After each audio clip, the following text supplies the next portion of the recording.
Now, at the very onset, I will welcome all of you. I am Dr. Abhijit Majumdar, working as Professor and Director of Noida Institute of Engineering and Technology Pharmacy Institute, Greater Noida, which has ranked the 43rd position of NIRF ranking awarded by Ministry of HRD, Government of India. Now, today we will be starting about the very important area which we are calling as enzyme immobilization and its applications. Now, we have studied in the previous classes about the way enzymes are produced, starting from the selection of enzymes, I mean the selection of microorganisms. First of all, we have to decide what microorganism we should take to produce that particular enzyme. That is being followed by the selection and optimization of the media. We need to optimize the process. In this process of optimization, we need to see what are the various chemical components which we have to add in the fermentation media. This media needs to be sterilized, and aseptically we need to add it in the main fermentation tank. Then inoculate that entire media with the help of microorganism which should preferably be in the logarithmic state of growth, and then we have to run on the process of fermentation for certain number of days. We need to be very careful, so that the pH, temperature all are very properly maintained.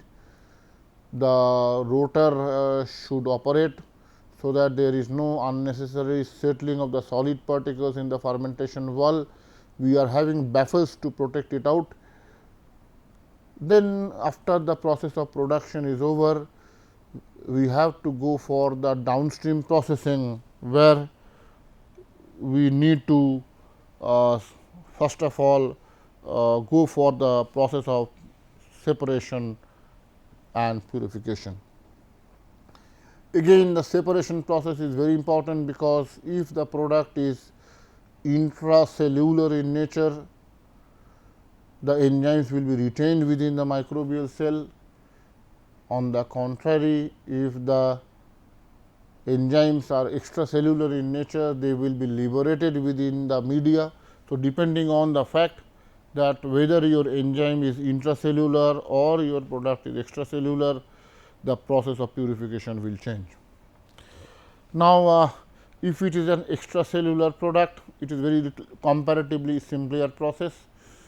You need to take the media, and then we need to go for fractionation, we need to go for purification, and we can add certain solvents. We have to run a chromatography to see the purity of the enzymes. But my dear, when the picture becomes a bit complicated, when the process becomes intracellular, that is, the enzymes are entrapped within the microbial cell. Now, if the enzymes are entrapped within the microbial cell, that means you have to take out that enzyme, that is the newly produced enzyme, from within the bacteria.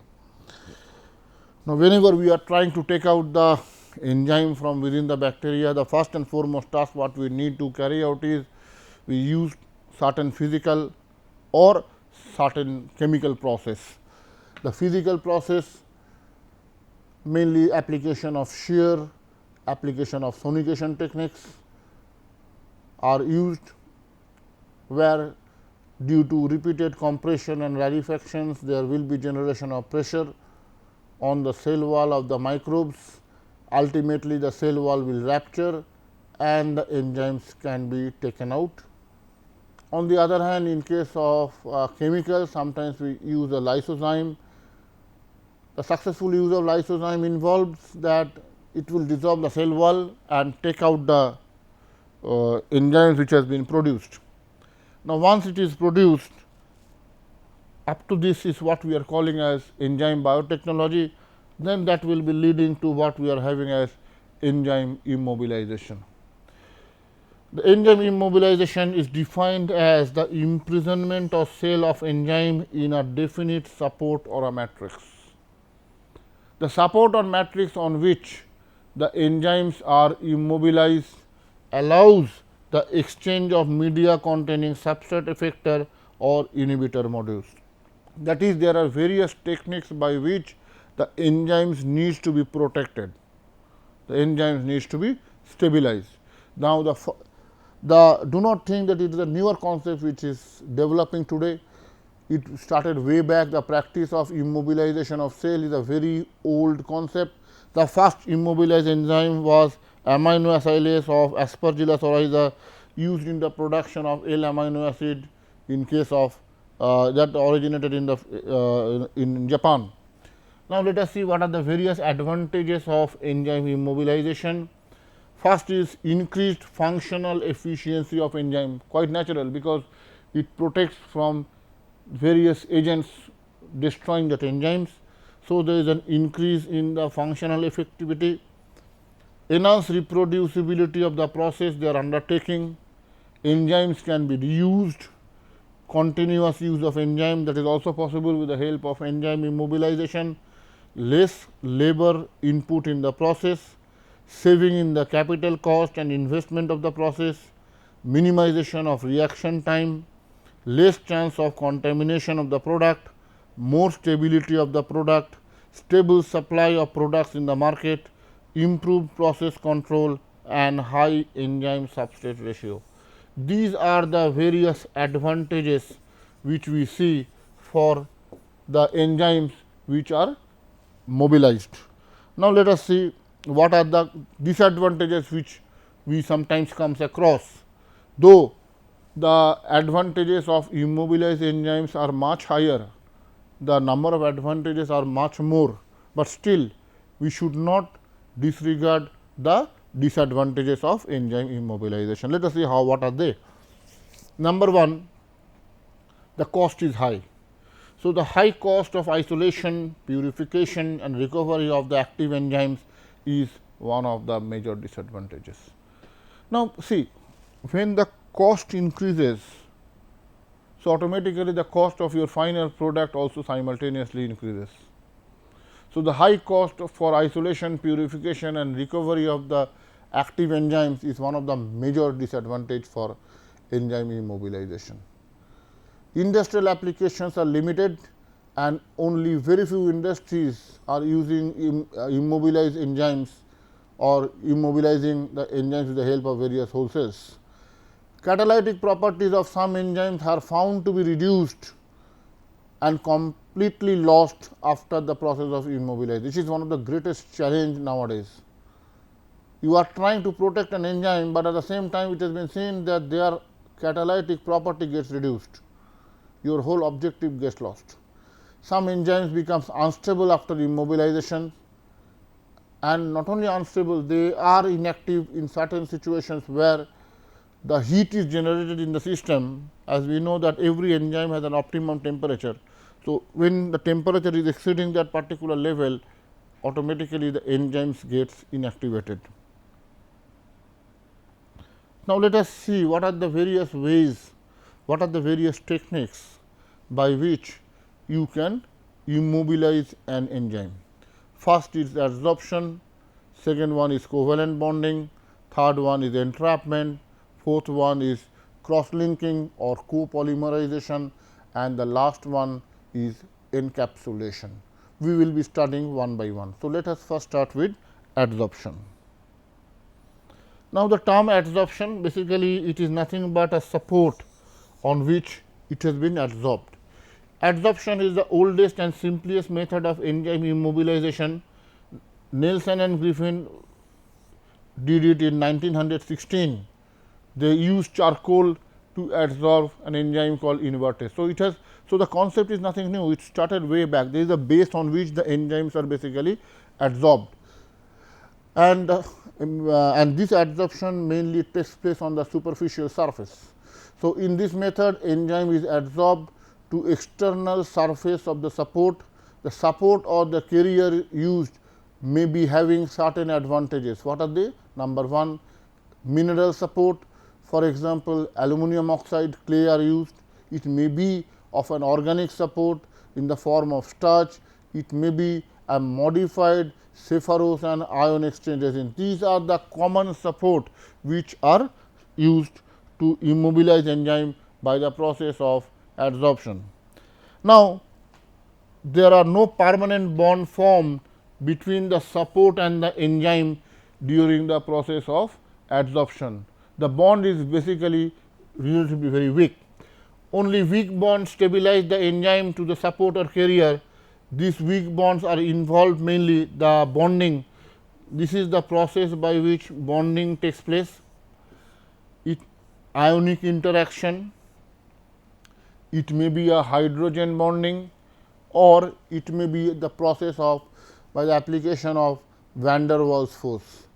These are the three processes by which in the bonds, relatively weak bonds, they are formed between the carrier and the enzymes. Now, for significant surface bonding, the carrier particle size must be very small, the range ranging from 500 angstrom to 1 millimeter. This is the particle size which we need to say. This is the diameter which we need to cater to. Now, let us see what are the advantage of this adsorption process. The greatest advantage of adsorption method is there will not be pore diffusion limitations. Pore diffusion limitation means it is not that the enzyme will be lost in between the pores. There will not be pore diffusion limitation since the enzymes are externally bonded or adhered to the superficial surface. So, it is not that the portion of the enzymes will be lost on the superficial surface itself. The enzymes will be attached on the carrier with the help of ionic interaction or with the help of hydrogen bonding or with the help of van der Waals forces. Now, the methods of adsorption includes static process, immobilization to carrier by allowing the solution containing the enzyme to contact the carrier without stirring. Do not stir, simply pour it out. I will be showing you at the end of my class today a small video how this is being done. Dynamic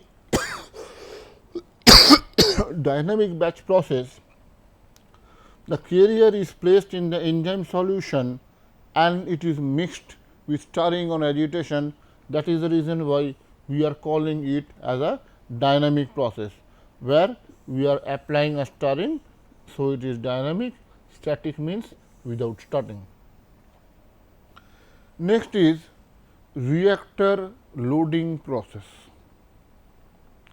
The carrier is placed in the reactor and the enzyme solution is transferred to the reactor with continuous agitation. And fourth is electrode position process. The carrier is placed next to the electrode in an enzyme bath and then the current is put on. Under the electrified situation environment, the enzyme migrates towards the carrier and gets deposited on the surface. This is very, very important. Electrode position process, where the carrier is placed near an electrode, you are applying an electric field and then the migration of the enzymes towards the carrier under the influence of electric current and then they get superficially deposited on the surface of the support. Advantages of this particular method of adsorption: no pore diffusion. I have told you earlier that it is not that the enzymes are lost in between the pores of the surface, easy to carry out, not much skill required, no reagents are required. So, there is no increase of additional cost, minimum activation steps are involved, comparatively a cheaper method of enzyme immobilization, less disruptive to enzymes than the chemical methods. But unfortunately, there are two disadvantages. Number one, the efficacy is less. Number two, desorption of enzyme from carriers are reported. These are the two disadvantages of this process of adsorption. Next, we are going on to the process of covalent bonding, that is the second method. Let us see how it takes place.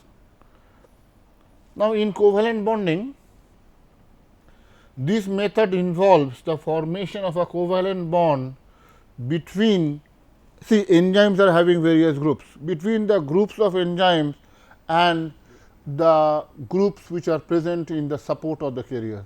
There is a sort of a bond taking place between the groups which is present in the carrier and the groups which is present in the enzyme. This sort of a bonding takes place. It is one of the widely used method of enzyme immobilization.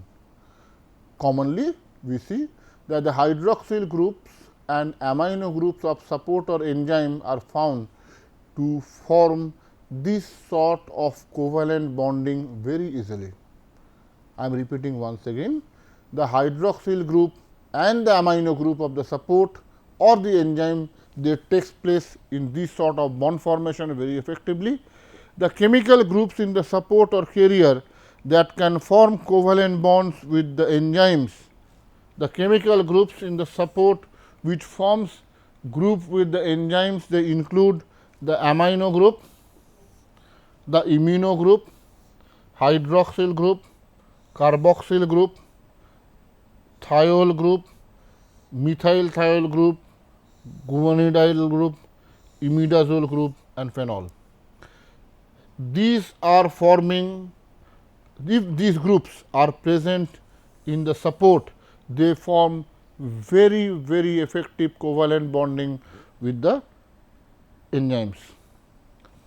Important functional group of the enzymes which are forming covalent bond with the support, alpha carboxyl group at C terminal residue of the enzyme, alpha amino group at N terminal end of the enzyme, epsilon amino groups at lysine and arginine in the enzyme, beta and gamma carboxyl group of aspartate and glutamate, phenol ring of tyrosine, thiol group of cysteine, hydroxyl group of serine and threonine, imidazole group of histidine and indole group of tryptophan. These are the common groups which if they are present in an enzyme, the chance of formation of covalent bond is high. The common carriers which are used are carbohydrates like cellulose, agarose, synthetic agents like polyacrylamide, protein carriers like collagen, gelatin, amino group bearing carriers like aminobenzyl cellulose, inorganic carriers like porous glass, silica and cyanogen bromide agarose and saccharose. Now, let us see how this bonding takes place. The bonding takes place either with the process of diazotization, where there is a bonding between the amino group of the support and the tyrosyl or the histidyl group of enzyme. There is a diazotization reaction and hence there is a formation of a covalent bond. Peptide bond formation between amino or carboxyl group of support and that of the enzyme. And lastly, the polyfunctional reagent, use of a bifunctional or multifunctional reagent like glutaraldehyde, which form covalent bond between the amino group of support and the amino group of enzyme. These are the various methods by which covalent bonding takes place to stabilize this enzyme immobilization. Now, if we look at the advantages and disadvantages, the advantages include the strong linkage of enzyme to the support, no leakage or desorption problem, comparatively simple method, a variety of support with a wide range of functional groups are available to form a covalent bonding. Automatically, the applicability is very wide. Now, let us see what are the disadvantages. Chemical modification of enzyme may lead to total deactivation of the enzyme due to a change in the conformation. Enzyme inactivation by change in conformation when the reaction takes place at active site. This can be overcome through the process of enzyme immobilization in presence of enzyme substrate with the use of various competitive inhibitors. Next, we are moving on for the entrapment process. Here the term entrap means you have to lock the particular enzyme. Enzymes are physically entrapped in a porous matrix.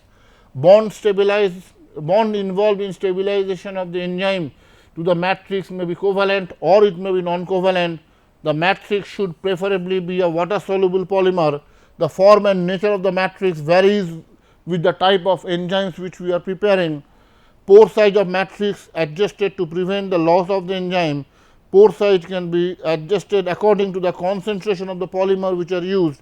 Agar-agar and carrageenan have comparatively large pore size. Therefore, the greatest disadvantage of the method is as the pore size is larger, there is a possibility of leakage of the low molecular weight enzymes from the matrix. This is one of the disadvantages of the entrapment process.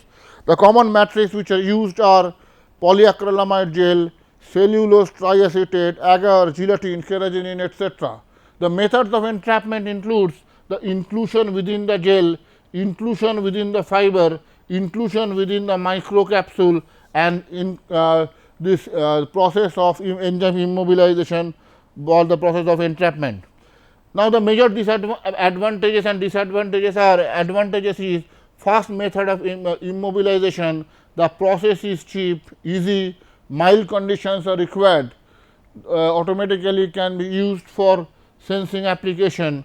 Disadvantage is there is the chance of the leakage of the enzyme, a certain portion may be lost, certain amount of enzyme may be lost. Pore diffusion limitation is another disadvantages, chances of microbial contamination is another disadvantages. So, not use so much on the industrial scale. Next is copolymerization, where enzymes are directly linked by covalent bond with the help of various polyfunctional reagent. Unlike the other method, there is no support.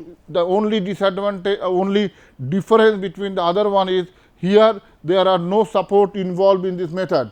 The commonly used polyfunctional reagents are glutaraldehyde and the diazonium salt. The greatest disadvantages of this method is the polyfunctional reagent used for cross-linking the enzyme may ultimately denature and structurally modify the enzyme, which will lead to complete loss of catalytic activity. We are going for last but not the least method of enzyme encapsulation, where we are encapsulating within a particular membrane. Enclosing the enzyme in a membrane capsule, the capsule is made up of a semi-permeable membrane like nitrocellulose or with the help of nylon. In this method, the effectiveness depends upon the stability of the enzyme inside the capsule. Let us see what are the advantages. The first and foremost advantage is it is cheap and a simple method, and large quantity of the enzymes can be immobilized by the technique of enzyme immobilization. Disadvantage: pore size limitation is the first disadvantage, followed by only small substrate molecules is able to be encapsulated within the membrane. This is the major disadvantage of this encapsulation technique. The application: they are used for diagnosis and treatment of various disease.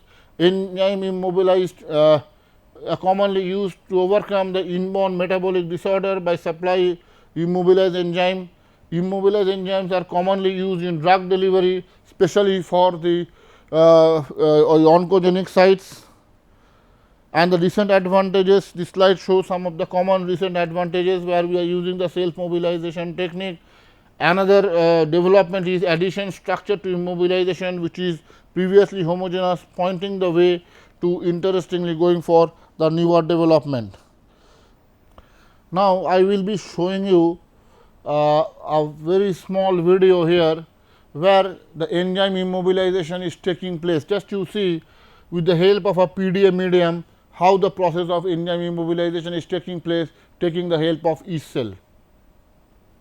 The yeast cell is growing in PDA medium. This is coming drop by drop.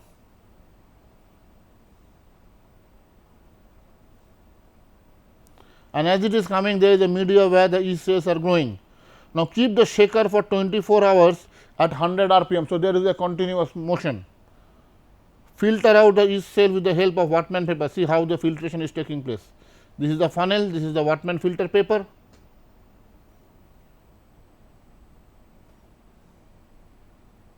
The yeast cells are entrapped, taking the help of lysozyme, an enzyme method of degradation to take the enzymes out. Take 20 ml of sodium alginate and add 3 ml of invertase, enzymes added drop by drop. The process by which the immobilization will take place.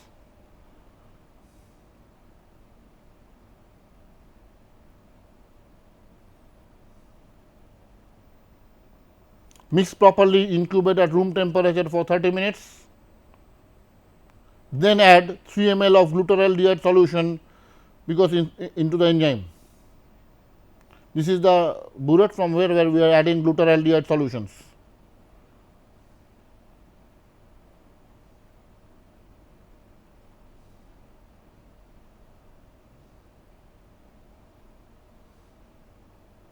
See, for every enzyme it has been attached. With the help of 10 ml pipette, drop by drop, we add this mixture to the beaker containing 100 ml of calcium chloride solutions, mixed of enzymes and calcium chloride.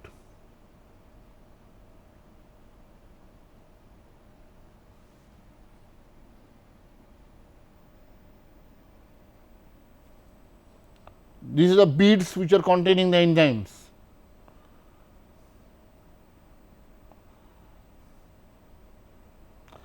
So, I hope you have enjoyed the class today on the process of enzyme immobilization. Thank you very much for your patient hearing. Thank you.